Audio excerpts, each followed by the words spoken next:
We believe in Africa. We believe in its people. We believe that this is the continent of opportunity, the continent of potential, the continent of the 21st century.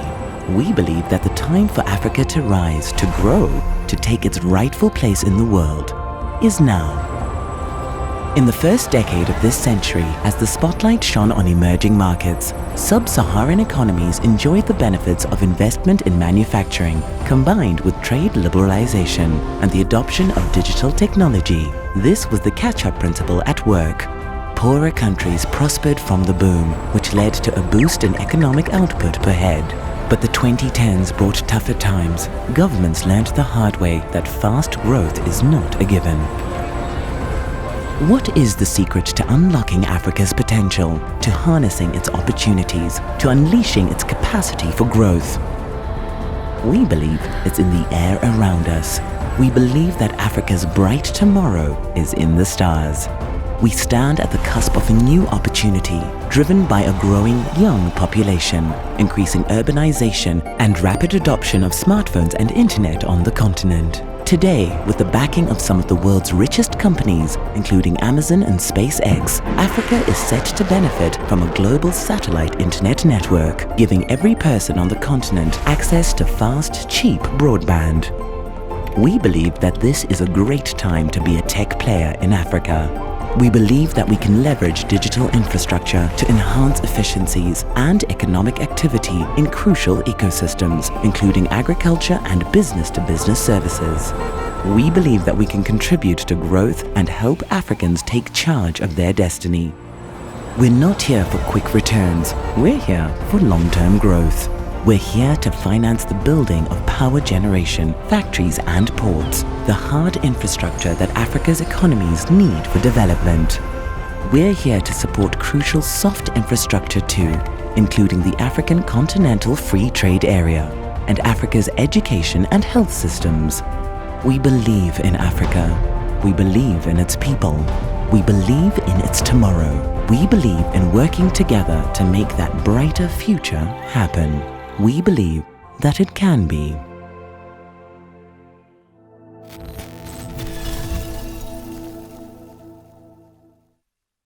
Good day, everybody.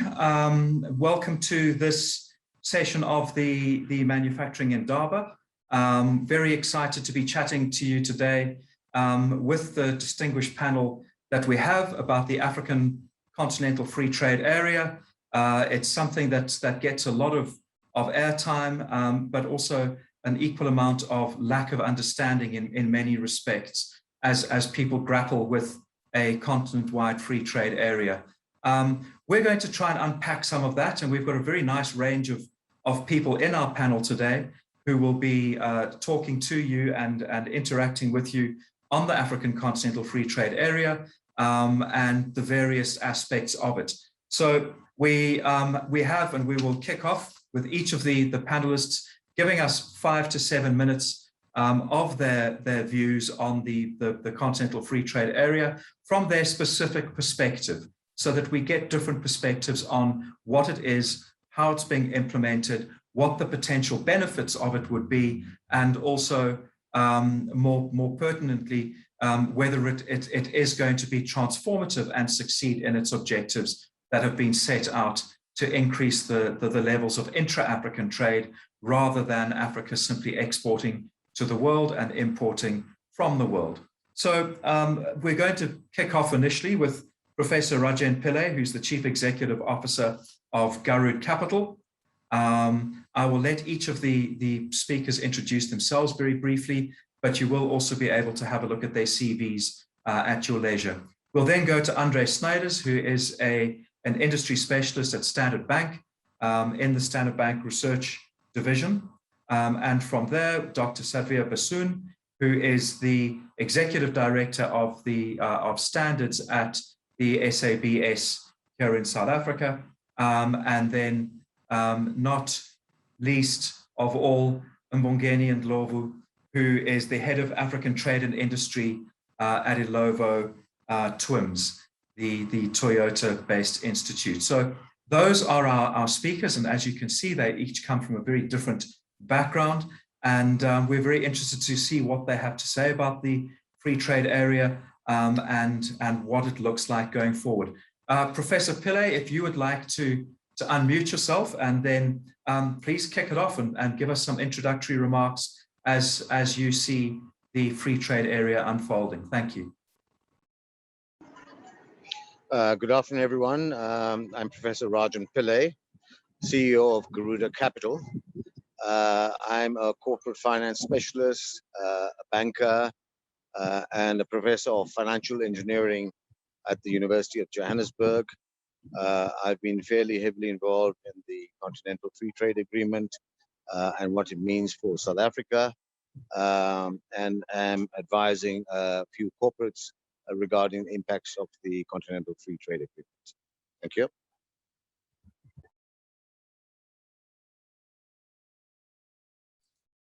Thank you. Andre, would you like to introduce yourself briefly? Oh, thanks, Duncan. I'm in the economic research team at Standard Bank. I focus on specific industries like pharmaceuticals or insurance, transport, and intellectual capital. That's all from me. Thank you. Thanks very much. Dr. Bissoon? Good afternoon, everyone. My name is Sadvir Bassoon. I'm the executive for the Standards Division at the South African Bureau of Standards. I'm also a council board member at the African Organization for Standardization, council board member at the International Organization for Standardization. And I'm certainly looking forward to having an engaging discussion on a very important discussion point, which is the Continental Free Trade Area. Thank you, Duncan. Great, thank you very much. And finally, Mbongeni and Ndlovu. Thanks, Duncan, and hello, colleagues. My name is Mbongeni. I wear two hats primarily. One is that I'm a consultant, head of research at a company called B&M Analysts, which focuses on giving support to the manufacturing industry. And then the second role that I play is that I'm an academic. I'm head of African Trade and Industrialization at an institute called the Toyota Vessels Institute for Manufacturing Studies. And what we do there is we teach the manufacturing-focused Gibbs MBA. So we are affiliated with the Gordon Institute of Business Studies. Those are my main two hats. In terms of my activities within the African Continental Free Trade Area, as part of the consulting work that I've done, we've been working with the AAAM, which is the Association for Automobile Manufacturers in Africa, advising them and working with the Secretariat on trying to build a regional automotive industry through the African Continental Free Trade Area, which is what I'll speak to today. Thanks, Duncan. Perfect. Thank you very much, Mbongeni. Andre, maybe we can just hop across to you, and you can from Standard Bank's perspective, from your research perspective, kick it off for us. Thanks. Thanks, Duncan. The African Continental FTA is a bold move, and it's a positive move for African trade. And as an African bank, we are excited about the potential.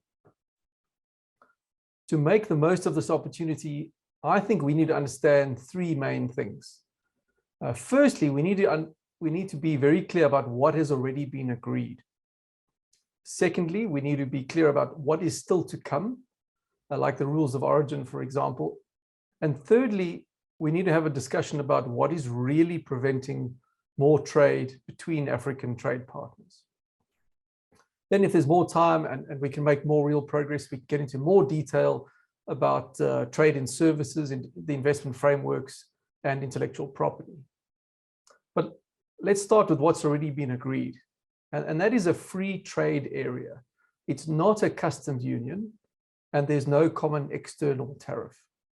Some of the firms and people I talk to, they think that Africa now has a common external tariff. So we don't have that. The European Union is an example of a customs union, and many people wrongly assume that the new FTA has the same setup.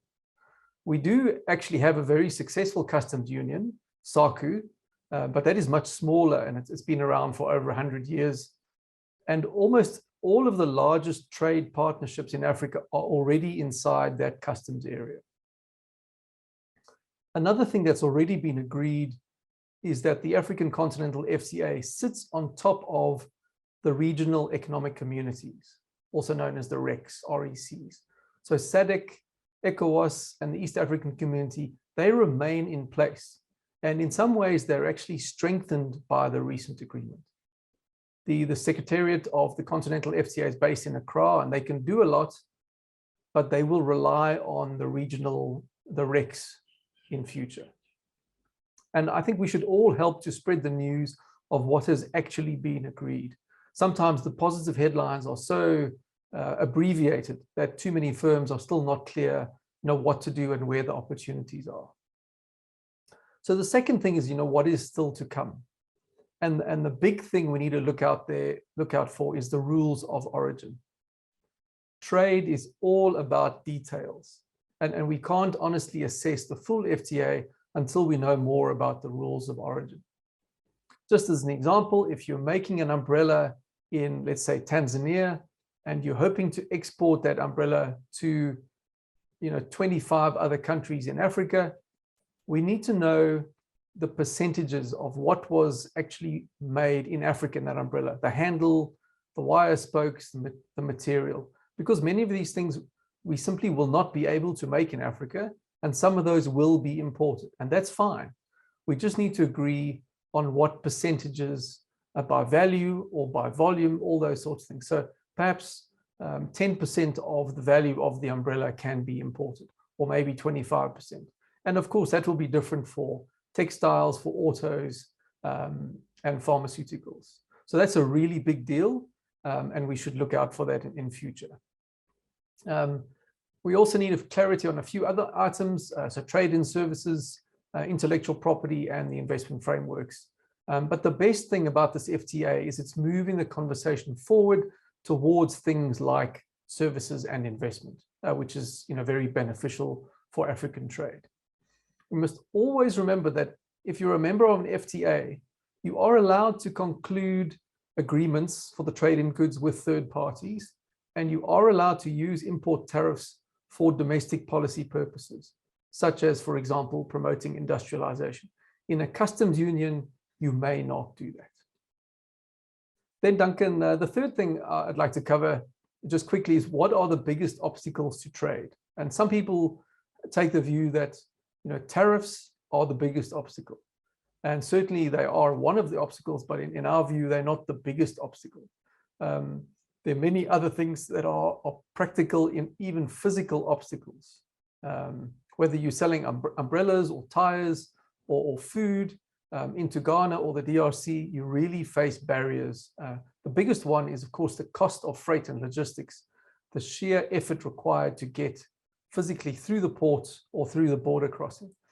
Then you face competition from established suppliers who don't want new competition. And of course, very often there are suppliers who have political support for those industries. So Duncan, that's the last thing. And if there's time, I'll talk more about the fourth thing, which I think is a hidden opportunity in the FTA, something that's really positive, and I'll go into more detail during the discussion. Perfect, Andre. Thanks very much for that. We're looking forward to that tantalizing fourth leg that you're talking about, and I think it'll be great to hear a bit more about that. If we could then move on, we've heard about some of the issues that Andre has mentioned, but I think one of the key areas in any of the trade agreements that are negotiated, whether it's bilateral, multilateral, is the issue of standards. And I'd like to bring in Sadhvir, Dr. Bassoon, to just from a standards perspective, give us some background on where the FTA is and what the implications of it are. Sure, great. Thanks, Duncan. Quite rightly so. I will emphasize the discussion around standards and conformity assessments. So just as an opening remark, I think the African Continental Free Trade Area, the actual aspiration is to create a single market for the movement of goods and the provision of services within the various economies of Africa. I think a couple of recent studies have shown that the consumer market in Africa will reach about $2.1 trillion by 2025, and that's just a few years away from us. So the agreement basically has been signed by 54 countries, and to my latest knowledge, ratified by about 38 economies, and it's obviously currently under implementation. It's a very comprehensive and detailed agreement, but my focus is certainly going to be around the annexes, because the annexes, and specifically Annex 5, talks about standardization, and it talks about conformity assessments. So it's going to be around Annex 5 as well, and in Annex 5 there's the Article 6, and Article 6 refers to cooperation in standardization, and Article 8 talks about cooperation on conformity assessments. And conformity assessments basically means the testing of products, certification of products, inspection of products, verification of products, and the like. So in basically the agreement and the annexes refers to two very important regional bodies, and these are regional standardization bodies. One is ARSO and the other is AFSEC. ARSO is the African Organization for Standardization. AFSEC is the African Electrotechnical Commission. And these organizations, very clearly it's defined in the agreement, and it's not on a voluntary basis. It says these organizations shall, and they shall look towards international standards and adopting international standards, and taking these international standards and creating an harmonized African standard to serve the purpose of the movement of goods and provision of services within the continent. So quite clearly, a standard is knowledge. It's published by recognized national standards bodies, and in our case in South Africa, SABS is the national standards body, and SABS participates very actively in the African continent, and the various regional bodies as well, including SADC and SADC-STAN, in harmonization of standards. But the key two elements here are ARSO and AFSEC. And it's important to note that as much as there is an element of standardization activities that could be put forward in terms of trade negotiations, it is my understanding that standards and standardization activities are an element of, an afterthought. It's not put at the forefront of trade agreements, trade negotiations, and this could be one of the challenges that might be experiencing and could be experienced in the future if standardization conformity assessments are not taken seriously. So they are basically vehicles of dissemination of innovation technologies, as well as certainly facilitates trade and supports industrialization objectives as well. And standards, if they are referenced in technical regulations, they basically cause or prevent unnecessary technical barriers to trade. And this is significantly in compliance with the WTO TBT agreement. They certainly offer a wide degree of conformity assessment tools, and this is underpinned by the confidence of products, systems, and processes, and even the competence of personnel when we are trading goods and even provision of services in the continental free trade area. So in ARSO, they have done a lot of work in this organization. They've basically taken the 13 sectors of industrialization and broken that down into about 84 technical committees. These technical committees are responsible for the development of African regional standards.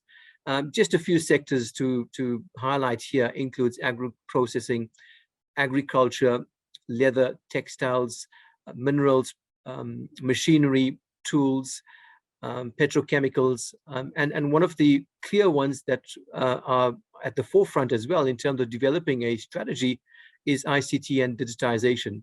So there's a lot of work that needs to happen going forward around the development and harmonization standards around the fourth industrial revolution. And this is on the basis of regional value chains as well, and creating value-added products. On the conformity assessment point of view, there are a number of issues that needs to be addressed. How do we develop capacity? And this is around capacity on testing, certification, competency of personnel. How do we create a harmonized network of centers of excellence, whereby these resources could readily be used, and we don't create and replicate these centers of excellence all over each country, etc. You could have hubs, and you could facilitate and ease the pressure and the burden of unnecessary infrastructure being put forward in each country. How do we now start partnering and sharing on these very important areas of conformity assessments? The ultimate objective of this initiative is to ensure that when these regional standards bodies develop standards, you develop one harmonized standard. That one harmonized standard will allow for the recognition of one test report. And thereafter, it also allows for the provision of one certificate recognized throughout the continent. That is the simple end product that seems to be achieved by the continental quality infrastructure institutions. And I think one other element, which we could have a brief discussion thereof as well, relates to rules of origin.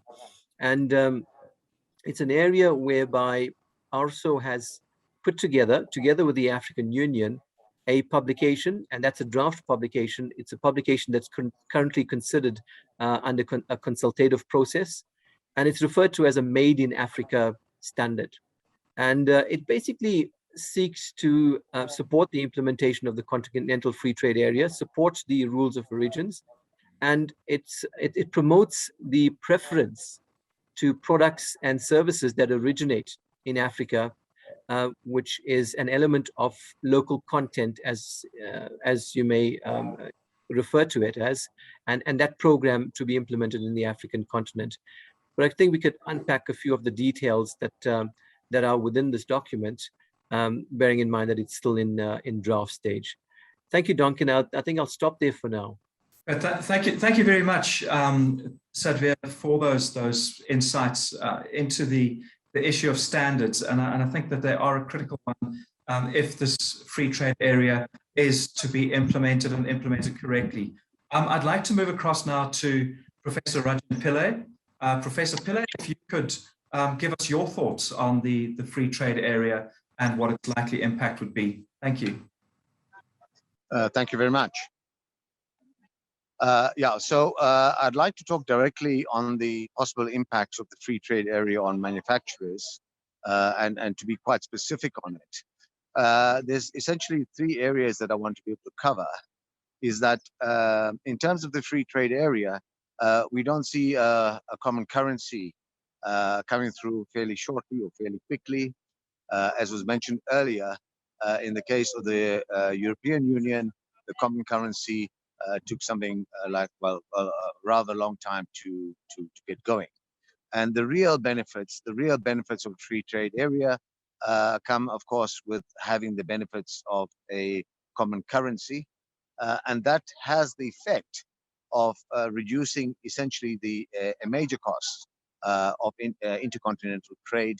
That means the cost of funding, because I think it needs to be assumed by manufacturers that common currency is a long way off, which means that the foreign exposure risk, the foreign currency risk in Pan-African trade, inter-African trade is going to continue.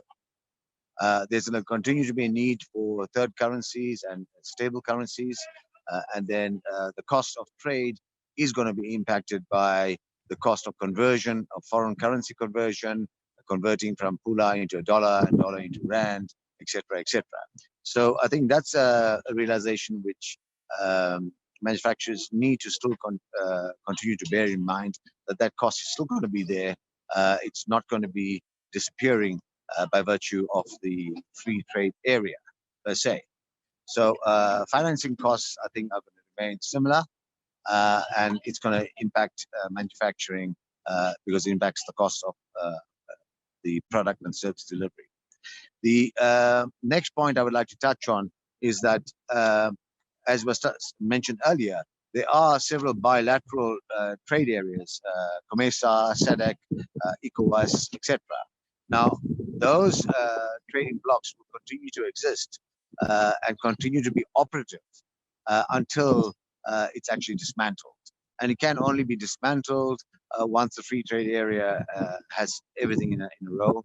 So my view is it's still going to take time first to dismantle existing trading blocks and then replace it with legislation and rules and regulations regarding the free trade area.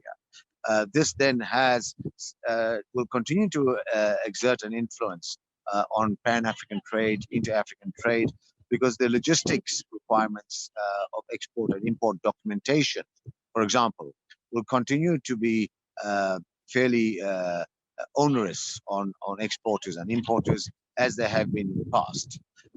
So until the bilaterals have been cleared up and replaced by a fully functional and a fully operational free trade area, we expect the logistics bottlenecks, logistics regulations, and transfer documentation to continue to be prohibitive and onerous on exporters and importers alike, Pan-Africa.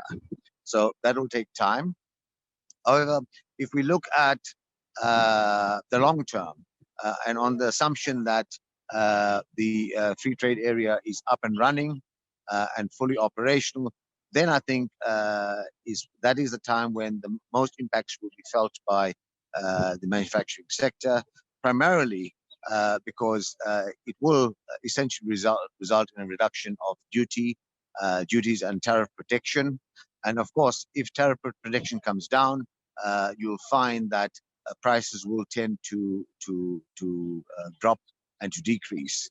And I would point out then that what I would call high duty items and manufacturers of high duty items will probably be the most exposed when duties come down or when duties are substantially reduced. So that will be a significant impact on manufacturing, expecting a reduction in prices. This, of course, benefits consumers, probably consumers more than manufacturers per se.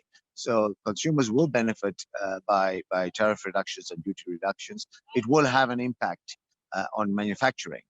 However, one must say that if you expect, and this is our assessment, that there may be over a period of time a reduction in prices at the retail level at around 10 to 15%, which will affect manufacturing margins. However, being a unified market and a free trade market, it should be compensated by larger volumes, and therefore I would suggest that manufacturers plan on longer production runs. This then becomes possible, and the overall impact to manufacturers will be, in our view, a summation of the three factors I mentioned. Any benefits in foreign exchange, currency transactions, the time in which it takes to dismantle existing trading block regulations and implementing the free trade agreement, and the practical aspects of that and how it affects export documentation, import documentation, etc. But in the long run, one can expect, from a manufacturing perspective, to expect with the lower protection, to have lower prices, but to be compensated in some way by longer production runs. I think that's what I would like to say for the time being in terms of a summation of it. Thank you.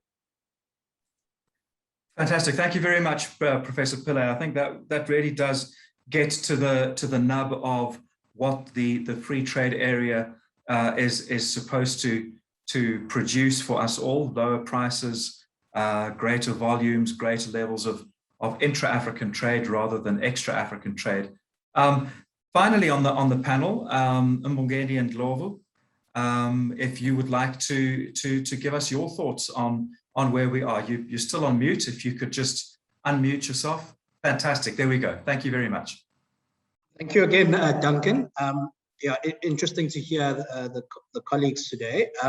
So from my perspective, I agree with many of the sentiments already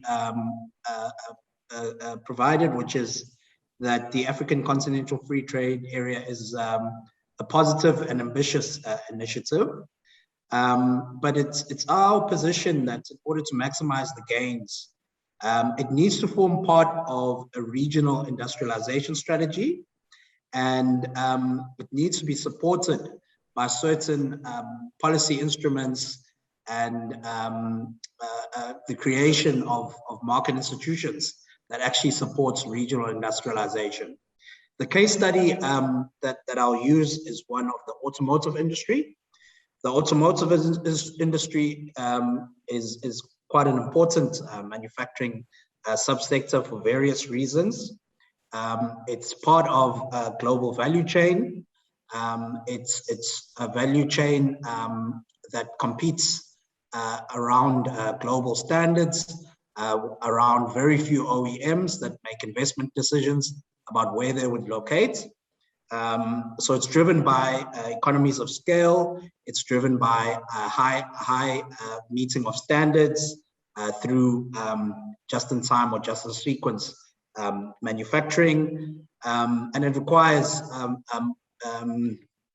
diversity of production in order to meet market needs. So quite a complex and challenging industry, but the benefits of it include not only substantial investments in terms of manufacturing. So a minimum plant is around 80,000 units a year, $200 million investments in terms of greenfield manufacturing. But it also has spillovers in terms of component industry, sometimes up to 4 tiers of manufacturing of components, and vast employment creation and activity downstream through the retail and aftermarket segments.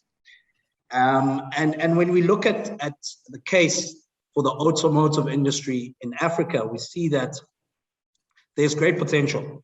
So we did an exercise looking at India and Sub-Saharan Africa, for example. And what we saw is that if you take a benchmark, for example, of affordability, such as $10,000 per person per year, India, the Indian market, has 32 million people who roughly earn above $10,000 per year.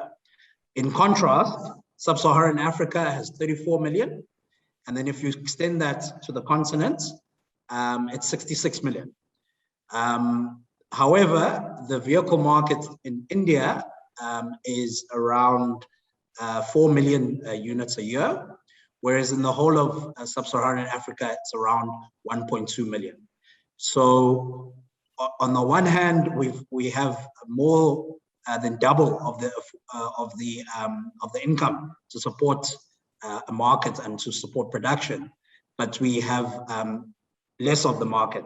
And some of the reasons for that is, the demand is fragmented. So we know that South Africa, for example, of that 1.2 million is over half of that demand and production. It's distorted by low-cost imports. And it's also the manufacturing capabilities and ecosystem. The fact that we have porous borders and weak enforcement. I spoke about low-cost imports of cheap vehicles coming in from the Middle East and Asia. And there's lack of infrastructures in order to support that globally competitive capability. However, if we then look at the African Continental Free Trade Area as an opportunity for us to actually leverage this particular market for the automotive industry, we believe that there's a significant case of using the infrastructure of the African Continental Free Trade Area to develop the institutions and platform to create a thriving African market.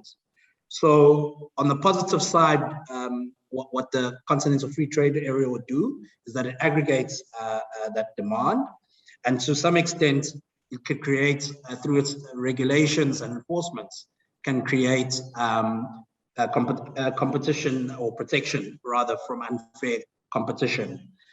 But what needs to be in place in order for that to exist? Well, what we're saying is that if we're going to look at the automotive industry, not only as an individual industry, but as a value chain, we need to recognize its demands and then put together an industrialization plan that speaks to that industry. So what we've proposed is a hub and spoke model. And what that means is not everybody can produce cars. So what we are proposing is that of the 4 regions of Africa, each would have 1 to 2 hub countries that would do the main assembly of the vehicles. And then the other spoke economies can benefit in terms of component creation, and they can also benefit from the downstream activities that I spoke of, the distribution and then aftermarket. And importantly then, we put in place what we call a trade-related investment measure, which will basically recognize an investment in those hub economies, and be able to give protection and common external tariffs for that particular, or rather duty offsets for that particular investment in the hub economies.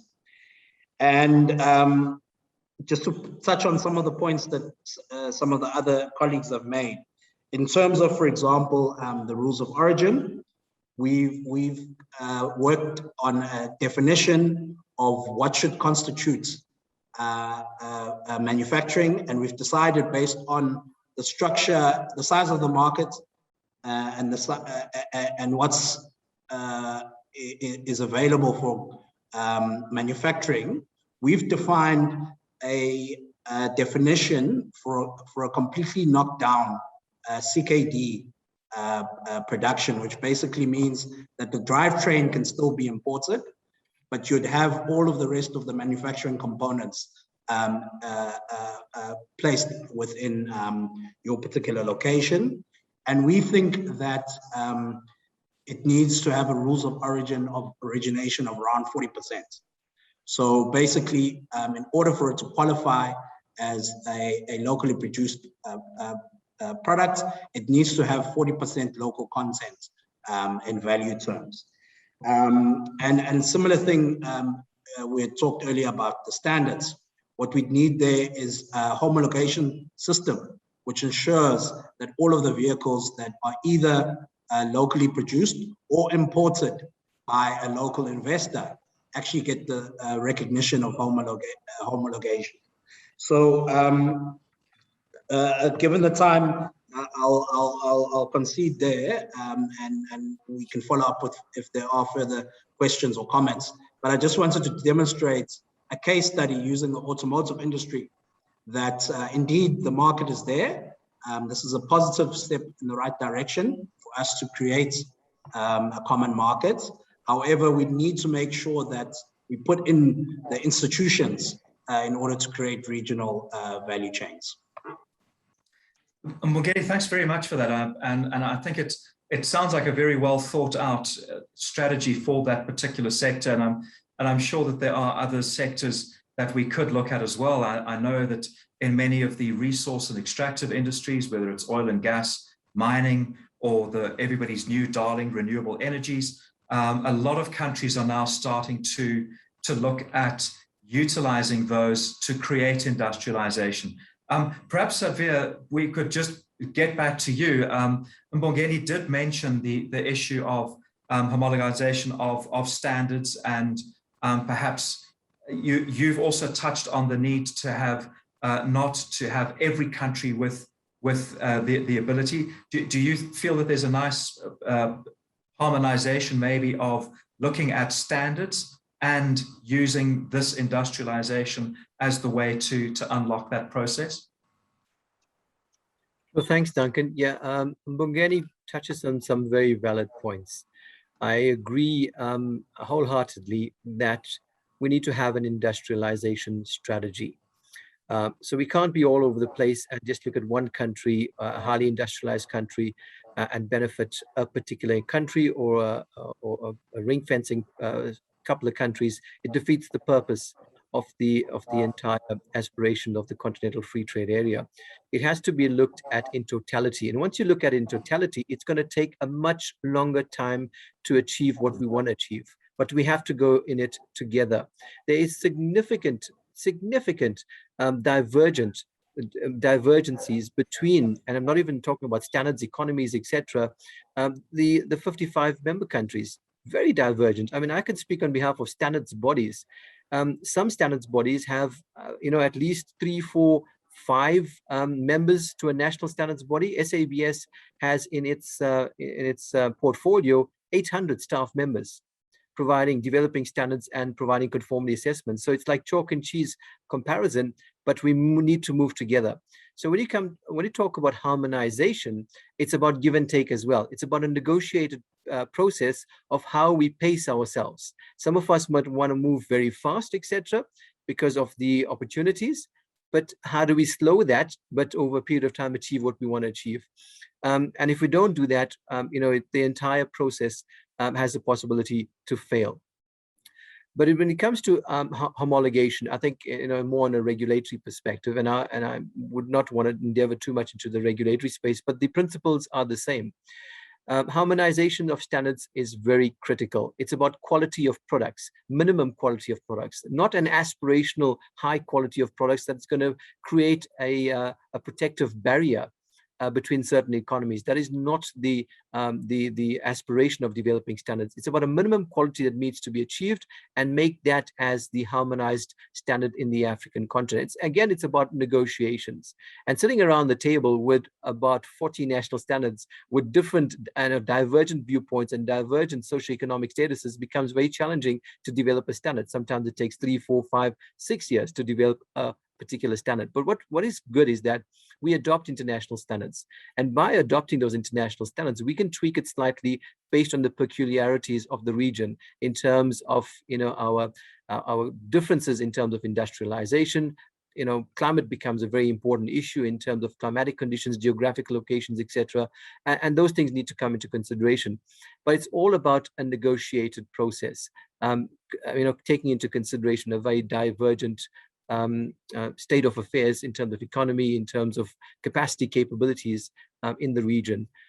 Those are just a few thoughts around that particular item. Thanks, Duncan. Thank you very much, Sadvir.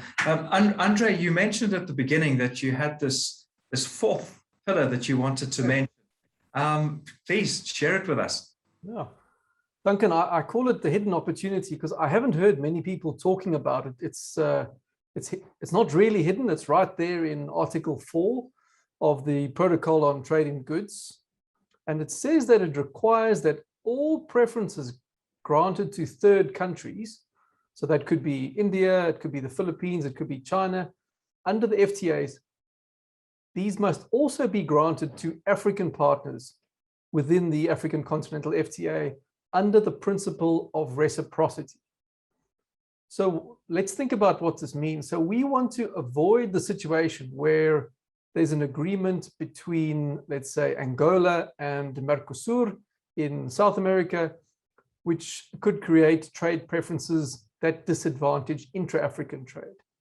So if Angola grants some sort of trade preference to Mercosur, it has to offer the same things to its African trade partners. So organizations like the EU or like China can be very persuasive, and they might persuade Kenya to lower its tariffs on certain products or a certain tariff line. Kenya will then have to do that. It'll have to then consult its African partners and offer those same things. So in a way, we could see large blocks like China or the EU driving African tariffs down almost on our behalf because of the way this is structured and because of the principle of reciprocity. Of course, we'll have to see what happens in future, but there it is. That's the hidden one, Article 4. Thanks very much, Andre. And I think that is, I think that is something that needs to be considered because of the fact that specifically the European Union has long been renegotiating the trade agreements with the what was formerly the ACP countries, but certainly with the different blocs in sub-Saharan Africa around equal access, and the US, which has started to negotiate a number of bilateral and multilateral treaties in Africa. So that would be a very interesting space to observe going forward. Mbongeni, from your perspective, you've obviously worked very hard on the automotive sector. I'd just like to, and I'm really throwing you in the deep end here, do you think that model could be replicated into other areas of industrialization? And the ones that I'm thinking about specifically, we have this enormous opportunity, COP26 and the anti-carbon or fossil fuel lobby notwithstanding, we have this enormous opportunity in Southern and East Africa to develop a gas industry that is world-class. Within that, many of the countries are saying that what we need to do is build industrialization on top of that. And they have actually reserved in Uganda, I think it's 40% local content. In Mozambique, it's a similar number. Is it replicable, do you think, to start taking other industries and saying, well, let's look again at this hub and spoke approach and seeing where we can benefit from it? Specifically, something like oil and gas, which has a very, very long value chain from upstream exploration through to your downstream petchem products. Yeah, you're a bit in the deep end there, Duncan. So it's not my area of expertise, but I do strongly believe that looking at it from a value chain approach is applicable across all manufacturing industries. And I'll tell you why, because especially if we're talking about globally competitive, building globally competitive value chains in Africa, we need to realize that we need economies of scale. And if we need economies of scale, trying to have a situation where everybody is pushing local content on the same, every country is pushing local content on the same products, it's just going to be a race to the bottom. You're asking those manufacturers to try and build globally competitive products for very small markets. So you're creating more fragmentation of those markets. So rather than having a situation of a race to the bottom, why not think through developing a value chain, and where are, for example, if it's raw material supply, where can those be most efficiently sourced? If it's a situation of taking advantage of other opportunities, whether it's labor costs, whether it's availability of allied industries, developing clusters, for example, in certain countries. That's what we need to be thinking about in order to make sure that we are globally competitive. And it's not just for the sake of it. Consumers also will be disadvantaged, because if firms are uncompetitive, as you know, they're going to push those prices, that uncompetitiveness and pricing onto their consumer. Hence, you have a situation with a lot of these, government procurement or any kind of designated procurement process where there's price inflation because of that preferential treatment. So we want to create a situation where we take advantages of the economies of scale, take advantage of each of the comparative advantages of the countries, in order to use the African Continental Free Trade Area, I think, effectively to have the outcomes that we want, which is more development and employment within manufacturing. Thanks very much for that, Mbongeni. We are starting to get towards the end of our session, unfortunately, and I think we've probably only scratched the surface, really. But I'd like to give each of you 1 minute just to something that we haven't discussed, or that is perhaps outside of the ambit at the moment of the Continental Free Trade Area, that you would love to see. If you had a magic wand and you could have it put into the agreement, what it would be. For me, and I think we've seen this starkly in the last few months in particular, but it's an ongoing issue, is the issues of border posts and the blockages, the delays around those, sometimes anything between 10 and 15 days, which becomes not just a trade issue, but a human rights issue as well. If you have truck drivers that are not able to access decent amenities and decent conditions. So that for me would be one of those things. If we could just clean up the borders to ensure that the flow of trade is as smooth and unhindered, and therefore as cost effective as possible. So just 1 minute from each of you. Perhaps Andre, I'll start with you. What would your magic wand moment be if you could have one? Duncan, at the moment, we've made some fairly decisive choices to have this as a member-driven organization rather than a secretariat with strong central enforcement powers. And I think it would be quite beneficial to have a stronger secretariat that we trust to make a few central decisions on all our behalves, rather than being stuck with fairly much longer decision-making times, with each member. That would probably be my, what I'm looking at in the future, the mix between what the members can decide in an open forum and what the secretariat can commit to in central decision-making. Perfect, thank you. Dr. Bassoon?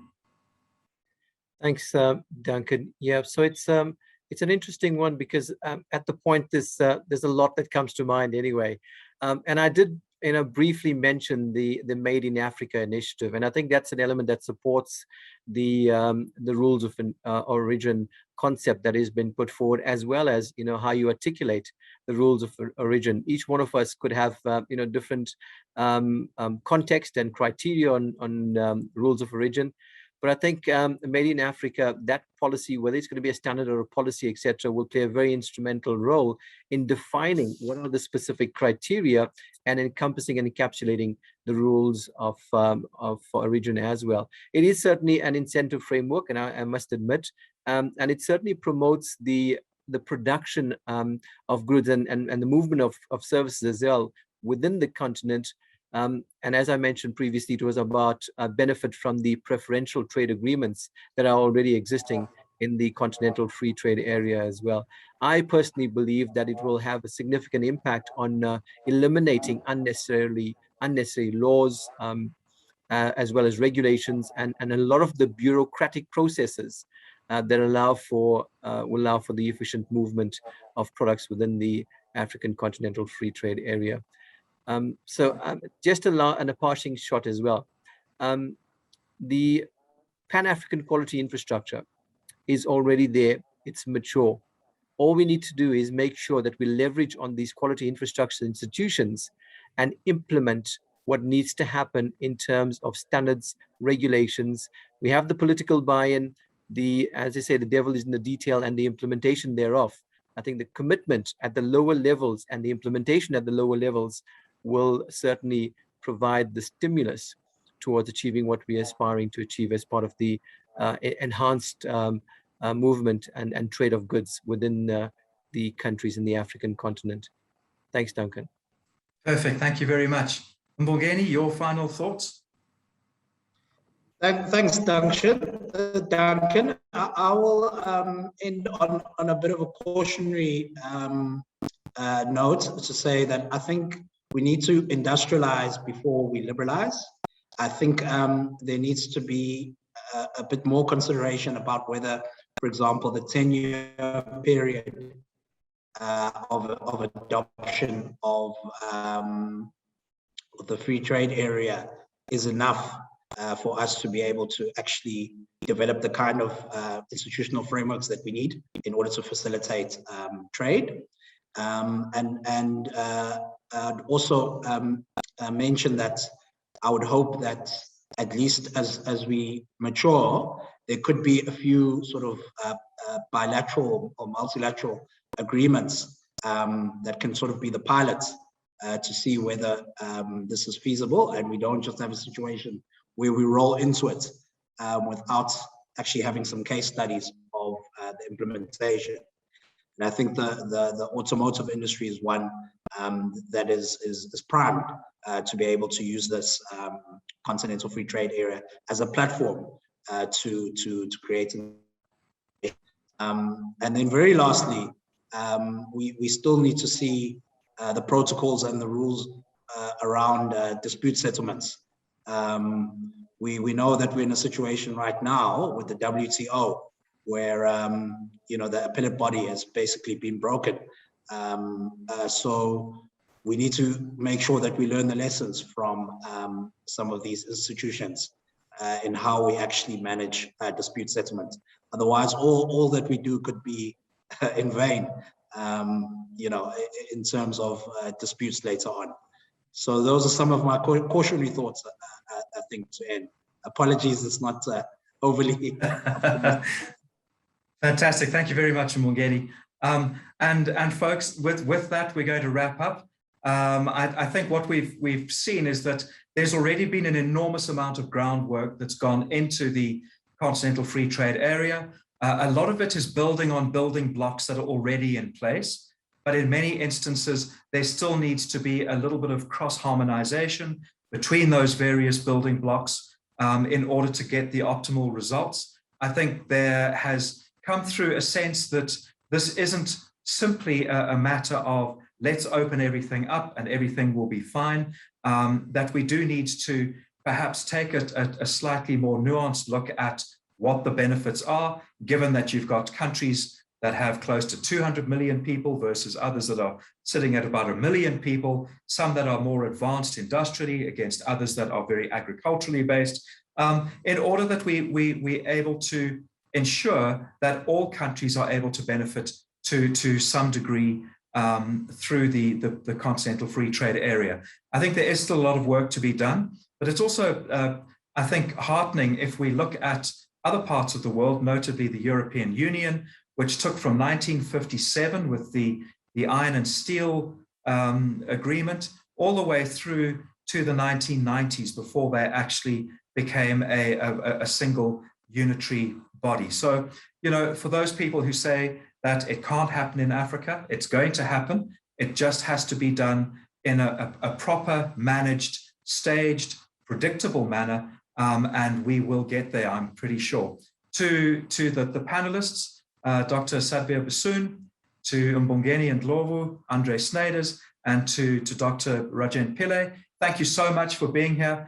Thank you so much for sharing your thoughts with us and for sharing your wisdom with all of us today and clearing up some of those issues and hopefully pointing to opportunities for companies going forward. With that, Duncan Bonnet from Africa House, I'd like to say cheers, thank you very much, enjoy the rest of the Indaba. Thank you.